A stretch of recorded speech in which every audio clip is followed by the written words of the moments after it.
Bismillahirrahmanirrahim. Assalamualaikum warahmatullahi wabarakatuh. Baik, beradanya kami di sini, kami akan mempresentasikan hasil diskusi kelompok kami, yaitu tentang akhlak kepada Allah Subhanahu wa taala, yang disusun oleh saya sendiri, Nafisa Dani Putri Ardira, dan Jian Andela Fitri, dan Maulidia Subha Asyifa. Baik, langsung saja yang pertama, yaitu pengertian akhlak kepada Allah Subhanahu wa taala. Menurut Kahar Masyur, akhlak kepada Allah Subhanahu wa taala dapat diartikan sebagai sikap atau perbuatan yang seharusnya dilakukan oleh manusia sebagai makhluk kepada Allah Subhanahu wa taala sebagai khalik. Manusia seharusnya berbuat baik pertama kali kepada Allah Subhanahu wa taala. Karena Allah Subhanahu wa taala lah yang menciptakan manusia, yang memberi rizki, yang mengkaruniakan kesehatan, yang memberi lengkap panca indera, yang memberi perlindungan, yang mengabulkan doa, permohonan, serta karunia-karunia lain yang mustahil manusia dapat menghitungnya. Selanjutnya akan disampaikan oleh teman saya, Jihan Andela Fitri. Assalamualaikum warahmatullahi wabarakatuh. Jadi saya di sini akan menjelaskan alasan mengapa manusia perlu berakhlak kepada Allah Subhanahu wa taala. Ada 4 alasan mengapa manusia perlu berakhlak kepada Allah Subhanahu wa taala. Pertama, karena Allah lah yang telah menciptakan manusia. Dia menciptakan manusia dari air yang dikeluarkan dari tulang punggung dan tulang rusuk. Hal ini sebagaimana yang telah difirmankan oleh Allah Subhanahu wa taala dalam surat At-Thariq ayat 5-7, yang artinya, maka hendaklah manusia memperhatikan dari apakah dia diciptakan. Dia diciptakan dari air mani yang terpancar dari tulang sulbi, punggung dan tulang dada. Maka dari itu, kita sebagai umat Islam harus tunduk dan patuh terhadap perintah Allah Subhanahu wa taala dan larangannya, karena Allah lah yang telah menciptakan kita semua. Yang kedua, karena Allah lah yang telah memperlengkapkan panca indera kita, berupa pendengaran, penglihatan, akal pikiran, dan hati, serta anggota badan yang kokoh dan sempurna kepada manusia. Allah Subhanahu wa taala berfirman dalam surat An-Nahl ayat 78, yang artinya, dan Allah telah mengeluarkan kamu dari perut ibumu dalam keadaan tidak mengetahui sesuatu apapun, dan Dia memberikan kamu pendengaran, penglihatan, dan hati agar kamu bersyukur. Yang ketiga, karena Allah Subhanahu wa taala telah menyediakan berbagai bahan dan sarana yang diperlukan bagi kelangsungan hidup manusia, seperti bahan makanan yang berasal dari tumbuh-tumbuhan, air, udara, binatang ternak, dan lain-lain.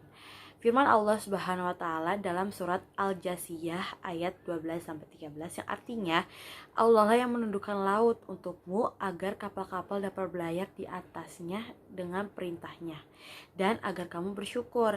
Dan Dia menundukkan apa yang ada di langit dan apa yang ada di bumi untukmu semuanya sebagai rahmat darinya. Sungguh, dalam hal yang demikian itu benar-benar terdapat tanda-tanda kebesaran Allah bagi orang-orang yang berpikir. Allah memberikan kenikmatan akal kepada manusia untuk berpikir tentang tanda-tanda kebesaran Allah Subhanahu wa taala, memperhatikan dan merenungkan apa yang diciptakan di langit dan di bumi. Yang terakhir, karena Allah Subhanahu wa taala telah memuliakan dan memberikan kemampuan kepada manusia baik di darat maupun di lautan. Firman Allah Subhanahu wa taala dalam surat Al-Isra ayat 70, yang artinya, dan sungguh kami telah memuliakan anak-anak cucu Adam, dan kami angkut mereka di darat dan di laut, dan kami beri mereka rezeki dari yang baik-baik, dan kami lebihkan mereka di atas banyak makhluk yang kami ciptakan dengan kelebihan yang sempurna. Nah, dari beberapa alasan yang telah saya sebutkan tadi, kita memang perlu untuk berakhlak kepada Allah Subhanahu wa taala, karena alasan-alasan tadi sangat tepat untuk menjadi tolak ukur dalam berakhlak kepada Allah Subhanahu wa taala. Dan karena juga di dalam alasan-alasan tadi terdapat perintah kita sebagai manusia untuk berakhlak kepada Allah Subhanahu wa taala. Dan selanjutnya akan dilanjutkan oleh Maulidia Subha tentang beberapa bentuk akhlak terhadap Allah Subhanahu wa taala. Kepada Maulidia Subha dipersilahkan. Materi yang ketiga adalah bentuk akhlak kepada Allah Subhanahu wa taala. Yang pertama, menauhidkan Allah Subhanahu wa taala. Tauhid adalah pengakuan bahwa Allah satu-satunya yang dimiliki sifat sifat rububiyah dan uluhiyah, serta kesempurnaan nama dan sifat. Tauhid dibagi menjadi 3 bagian, yakni tauhid rububiyah, yaitu meyakini bahwa Allah satu-satunya yang menciptakan alam semesta ini, yang memilikinya, yang mengaturnya. Dengan kata lain, Allah adalah penguasa atas alam semesta beserta isinya. Yang kedua, tauhid uluhiyah, yaitu mengimani Allah Subhanahu wa taala dengan satu-satunya yang disembah. Yang ketiga, tauhid asma dan sifat. Yang kedua, takwa dapat diartikan sebagai sikap memelihara diri dari siksaan Allah Subhanahu wa taala dengan mengikuti perintahnya dan menjauhi segala larangannya. Yang ketiga, cinta dan ridho. Cinta adalah kesadaran diri, perasaan jiwa, dan dorongan hati yang menyebabkan seorang terpaku hatinya kepada apa yang dicintai dengan penuh semangat dan kasih sayang. Yang keempat, khauf dan raja. Khauf dan raja adalah sepasang ikatan batin yang harus dimiliki seorang muslim dengan seimbang. Khauf adalah kegalauan hati, membayangkan sesuatu yang tidak disukai yang akan menimpanya, atau membayangkan hilangnya sesuatu yang disukainya. Khauf dilakukan dari raja karena dari bab takliyah atau mengosongkan hati dari segala sifat jeleknya. Sedangkan raja dan bab takliyah atau menghiasi dengan hal-hal yang baik.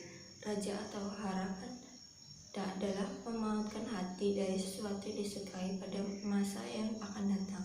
Bila beribadah dan beramal, dia penuh harapan ibadah dan semua amalannya akan diterima dan dibalas oleh Allah Subhanahu wa taala. Yang balasannya berlipat ganda. Bila berbuat maksiat kemudian menyadarinya, dia merekami masa negara minta ampun dan penuh harapan Allah Subhanahu wa taala mengampuninya.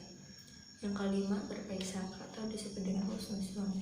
Yang keenam, zikrillah atau disebut dengan mengingat Allah. Yang ketujuh, tawakal. Hikmah tawakal.